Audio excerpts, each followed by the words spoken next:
bà xôm cột mình chụp đẹp sâu từ can thắt được nóm ông bài bóng bồn từ ở kia bà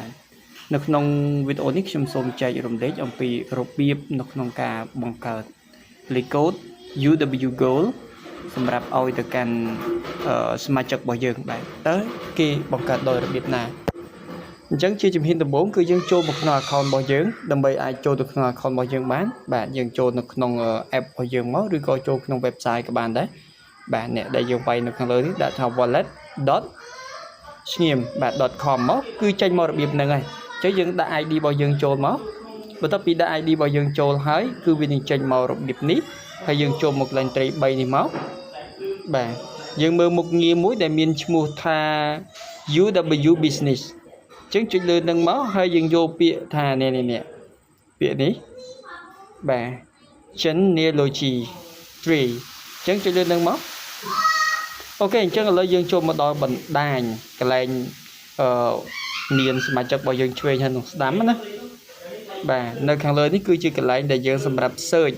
បាទ search ក្រុមរបស់យើងណាចឹងឆ្វេងទាំងស្ដាំអូខេអញ្ចឹងធ្វើយ៉ាងម៉េចដើម្បីយើងអាចបង្កើតបានអញ្ចឹងយើងអាចសាកល្បងបានបាទអញ្ចឹងខ្ញុំសូមឧទាហរណ៍លើ account មួយនេះចុះបាទនេះខ្ញុំចង់បង្កើតមកខាងឆ្វេងឬមកខាងស្ដាំបង្កើតខាងណាក៏បានដែរ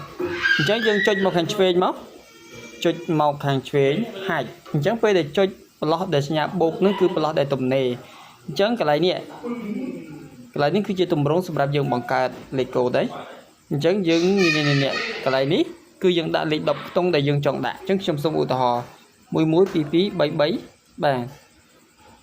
33 22 11វិញអូខេអញ្ចឹងវាអនុញ្ញាតឲ្យយើងបានត្រឹមតែ10ខ្ទង់ទេលើសនឹងគឺអត់ឲ្យទេខាងក្រោមនេះគឺជាឈ្មោះពេញអញ្ចឹងឈ្មោះពេញយើងដាក់ឈ្មោះមកបាទណាដល់នោះពុកម៉ែបងប្អូនទាំងគ្នាដាក់ឈ្មោះអ្នកណាដែលយើងចង់ដាក់មកបាទខ្ញុំសូមសរសេរដាក់ថាសាកល្បងបាទសាកល្បងបាទបន្តមកទៀតកន្លែង password នេះគឺដាក់ឲ្យសុវត្ថិភាពបំផុតគឺមានសញ្ញាបាទមានអក្សរតូចអក្សរធំមានលេខមានសញ្ញាបាទដែលជាភាសាអង់គ្លេសណាហើយលេខបារាំងអត់យកលេខខ្មែរយើងទេបាទអញ្ចឹងដាក់មកបាទអញ្ចឹងខ្ញុំសូមដាក់ទៅខ្លីទៅបាទដើម្បីងាយស្រួលក្នុងការបង្កើតអូខេ